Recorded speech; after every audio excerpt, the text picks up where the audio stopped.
আসসালামু আলাইকুম বন্ধুরা, একটি দুর্ঘটনা সারা জীবনের কান্না। আর ইতিমধ্যেই ঢাকা সাভারের ধামরাই মুন্না সিরামিক্সের সামনে ঘটে গেল জলজান্ত, চলে গেল 4টি প্রাণ। এখানে বাইকের 3টি জায়গায় স্পট, আর একটি হাসপাতালে নিয়ে 3টে মারা গেছে। আর এখানে বাইকের বেহাল দশা। আর বাসগুলো এখানে ছিল 2টি হোন্ডা, 2টি বাস, 2টি কভার ট্রাক। মুখোমুখি হয় মোট 6টি। সংঘর্ষের কারণে অনেক বড় যানজট সৃষ্টি হয়েছে। আর ইদারিং এখান থেকে গাড়ি, যারা দূরপাল্লার গাড়ি আছে তাদের যদি বাইপাস কোনো আসার রাস্তা থাকে তারা ওখান দিয়ে আসবেন, কারণ এখানে অনেক বড় যানজট সৃষ্টি হয়ে গেছে। আর এখানে এত বড় দুর্ঘটনার কারণে অনেক প্রশাসন লোক এসেছে, তারা এখানে এসে ট্রাফিক ঠিক করতেছে, রাস্তার যানজট ক্লিয়ার করছে। আর ইতিমধ্যে গাড়ি এখান থেকে এখনও সরানো হয়নি, যার কারণে অনেক যানজট বেজে যাচ্ছে।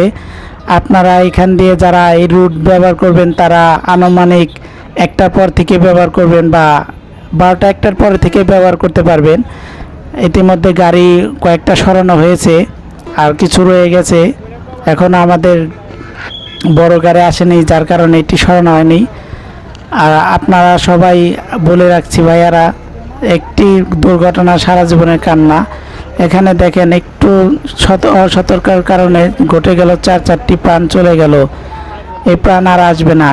যা কারো ভাই বোন, কারো আত্মীয় স্বজন, কারো ছেলে সন্তান চলে গেল একটি ভুলের কারণে। আর আমরাও শখের বসে বাইক চালাই ভাই, কোনো হুঁশ জ্ঞান থাকে না আমাদের। আর বাবাদের বলছি, আপনারা আপনাদের ছেলে মেয়েদের শখের বসে হুটহাট বাইক কিনে দিবেন না, নয়তো অকালে এরকম পানগুলো ঝরে যাবে। চাহিবার মাত্র কোনো কিছু দেওয়া উচিত না, এটাই তার প্রমাণ ভাই। আবার দেখেন ইতিমধ্যে যানজট ছড়াতে ছড়াতে আবার 2টি গাড়ি সংঘর্ষ ভাই, একটি ট্রাক আবার একটি পিকআপ ভ্যান সংঘর্ষের কারণে আবারও যানজট বেড়েছে। এর মধ্যেই আমাদের পুলিশ সদস্যরা ক্ষিপ্ত হয়ে গেছে।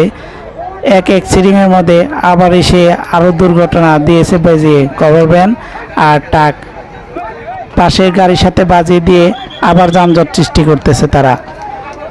মানে এদের কি একটু ভাই সেন্স নেই, কমন সেন্স নেই, যে এরকম যানজটের ভিতরে তারা সারিবদ্ধভাবে আসতে তারা নারাজ। তারা সারিবদ্ধভাবে আসতেছে না, তারা যাকে অপেক্ষা করে যে বেরিয়ে যেতে পারতেছে। আর এরা দুজনেই ওভারটেকিং করতে যেয়ে পাশে যে গাড়িটি আছে আগে অ্যাক্সিডেন্ট হয়ে পড়ে রয়েছে সেটার সাথে বাজিয়ে দিয়েছে, যার কারণে দর্শকরাও ক্ষিপ্ত হয়ে গেছে। তারা তো তাদের উপর চওড়া হওয়া অবস্থা, তারপর পুলিশ প্রশাসন থাকার কারণে তারা চড়া হয়নি, তাদেরকে আস্তে আস্তে বেরিয়ে যেতে দেওয়া হয়েছে। তবে ভাই বলবো, জীবনে অনেক মূল্য ভাই, জীবন নিয়ে এত তাড়াহুড়া করবেন না। দরকার পড়লে কিছুক্ষণ দাঁড়িয়ে যাবেন, তাহলে অন্তত দুর্ঘটনা এড়ানো যাবে ভাই। আর রাস্তা যতই উন্নত করা হোক আর যতই আইল্যান্ড করা হোক, আপনারা যদি অসাবধানতাভাবে চলাফেরা করেন তাহলে ভাই রাস্তা উন্নত করে কোনো লাভ নাই। চেঞ্জ করতে হবে আপনাদের, রাস্তা চেঞ্জ করে কোনো লাভ হবে না। আপনারা যদি চেঞ্জ না হন তাহলে দুর্ঘটনা ঘটতেই থাকবে, অহরহ ঘটবে। আর শখের বসে আমরা তো বাইক পেয়ে মনে করেন যে পিকআপ মারলেই দৌড় দেয়, আমাদের আর কোনো সেন্স থাকে না মাথায় যে কত গতিতে যাচ্ছে। প্রত্যেকটা রুটের মধ্যে লেখা আছে আপনারা এত গতিতে এই রুটটি অতিক্রম করবেন, কিন্তু আমাদের ওরকম কোনো সাইনবোর্ডের মুখে চোখই থাকে না।